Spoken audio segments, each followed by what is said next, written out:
Thanks for staying with us. Let's bring you some national news now.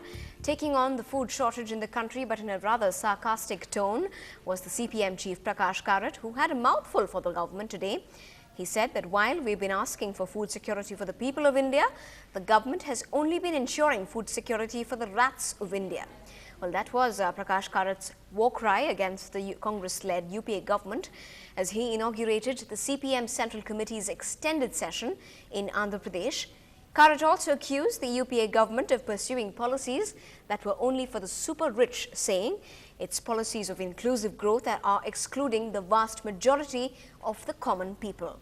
He added the fact that the Trinamool, which was hand in glove with the Maoists, is a part of the central government and it does not augur well for the country. Well, the big national tragedy that we've been reporting in the last couple of days in the flash floods caused by a cloudburst that has transformed the picturesque landscape of Leh into a virtual disaster zone. Large-scale search and rescue operations are underway, with 400 people still missing. Among them are some 31 Jawans from an Indo-Tibetan border police camp. Hundreds of injured are still in the hospital. There are fears that the number of dead could climb as efforts to continue to pull out people trapped under the debris. The army is carrying out rescue operations on a war footing, with many people still stranded in isolated areas. The priority right now is to find the 400-odd people declared missing. Many buildings and houses as well as schools have been completely destroyed. Communication lines are still down and the Srinagar-Leh highway is still blocked. But the Army and the Air Force have managed to completely clean up the mud and the slush from the runway so that flights, both commercial and the military, can land in Leh. Well, a statement released late last night by the Ministry of External Affairs said some foreign nationals have been affected in the flash floods, but their identities and nationalities are still being established. There are several foreign nationals among the rescued as well. Leh and Ladakh is, of course, a popular tourist destination that has a good inflow most of the times. In an unfortunate accident off the coast of Mumbai, there was an oil spill after two merchant ships collided around 5 miles off the Mumbai port this morning. But the 33 crew members have been safely evacuated. The two ships collided when one of them was coming into the Mumbai waters and the other was leaving the Navi Mumbai port. One of the ships has now docked, but the other is still stranded at the accident site. Over the past 2 decades, Bangalore has attracted people from across the country and abroad, making it one of India's fastest growing cities. But the city's infrastructure has failed to match that growth, leaving it with a deadly side effect. NDTV's Vasanthi Hariprakash reports on the killer garbage that poses serious health hazards to those who don't even live in Bangalore. Bangalore, home now to 75 lakh people, and garbage that is keeping pace.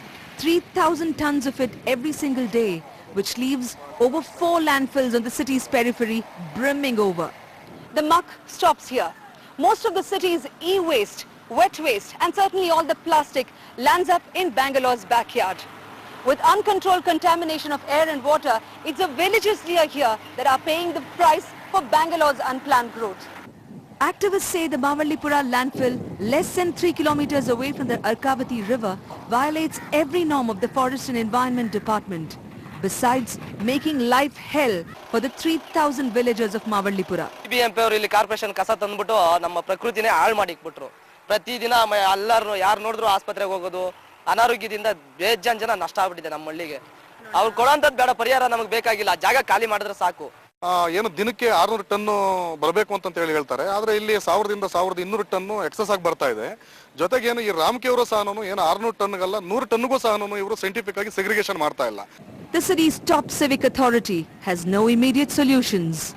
You have the dog menace, you have the fly menace, you have the mosquito menace, you have the bird menace, everything. Yes, it's a natural site that one comes across almost in every landfill site. And I would not like to say Bangalore is an exception. We are trying to address. Hopefully, the corporation's budget this year will put solid waste disposal on top priority so that Bangalore's garbage will stop raising a stink in Mavallipura. With camera person DM Kumar, Vasanthi Hariprakash for NDTV. Well, staying with national news, in the latest from the controversy in Gujarat, the CBI has started questioning the former Gujarat Minister Amit Shah in the Sohrabuddin fake encounter case. Yesterday, the Gujarat High Court granted the CBI Amit Shah's custody for 2 days. The last time the probe agency had questioned Amit Shah was when he was in the Sabarmati jail, after which the CBI said the former minister didn't cooperate. But this time he is expected to cooperate during the questioning, at least that's what his lawyer has suggested. In international news, in a joint crackdown on the Pakistan-based Harkat-ul-Jihad Islami, or Huji as it's more commonly known, the United States and the United Nations today declared it to be a foreign terrorist organization and a specially designated global terrorist. They also slapped sanctions on its chief, Ilyas Kashmiri, who India wants to access for his role in planning 2611. This freezes any assets Kashmiri has under the US jurisdiction and prohibits American citizens from engaging in any transactions with him. Huji's area of operation extends throughout South Asia, with its terrorist operations focused primarily in India and Pakistan. In news from the world of sports and controversies, as a dark cloud continues to hang over the Commonwealth Games that could mar Indian sport in the eyes of the world, former sporting greats voiced their opinions rather loud and clear.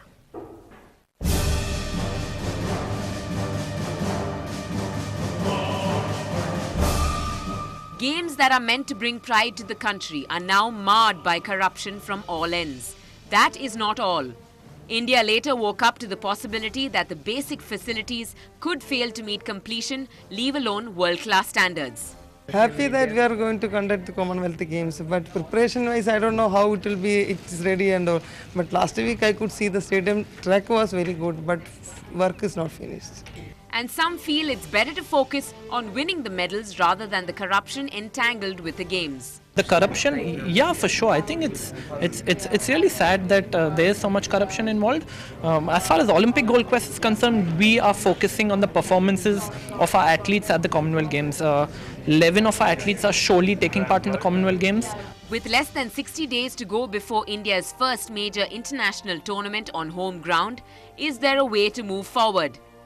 If at all there is a debate on what's happening, it should be on how we can make the Commonwealth Games successful from now on, from August 6th, 2010 unto October. How can we all help and all assist in seeing that we do a good games, because eventually it's the pride of the country. So if at all there's a debate, I think the debate should be on this.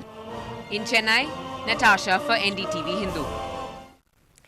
Well, in what's been a remarkable fight back in a memorable test match between India and Sri Lanka, India have beaten Sri Lanka by 5 wickets in the third and final Colombo test. India needed to win the test in order to level the series, and man of the match, VVS Lakshman's 16th test 100, hit his first in Sri Lanka, was that clincher. But till the start of the 5th day, it did seem like any team could win this tense battle.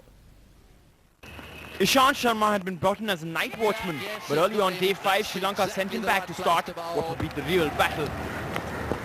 This was not just the turning point of the test, it was the turning point of the series. Tilakaratne Dilshan dropping Sachin Tendulkar on 18, Lanka denied 2 quick wickets. Sachin lived to fight another day, and fight he did. The Master Blaster struck his 56th test 50, and it was advantage India. That's his half century, that's very well played. The runs that batsmen value are those that are hard to get. VVS Lakshman had performed in pressure situations throughout the series, and he did it again with a 50. But Lakshman had a few problems. A back spasm meant a runner would have to be called. India was inside of victory, but the seesaw battle continued. Randeep taking his 5th wicket of the innings, but the fact that it was Sachin's was what brought Sri Lanka back into the game. Suresh Raina came in and stated his intentions early on, but it was a risky call as Mahela Jayawardene let go of what was a very difficult catch. Yes, he's obviously done something. All this while India's wounded soldier was fighting on to ensure what would be a memorable win. Lakshman's 16th test 100 not only ensured India completed its highest chase in Sri Lanka, but it was also his first 100 in the 4th innings of a test match. Raina finished things off in style as India completed a terrific win, one that strengthened its position as the world #1 test side, and clearly one that meant a whole lot to them. Time now to bring you our special segment in the run-up to celebrate Nama Madras. Now, heritage buildings are strong symbols of the city that was once known to Madras. Among them is one of India's oldest railway stations. Take a look.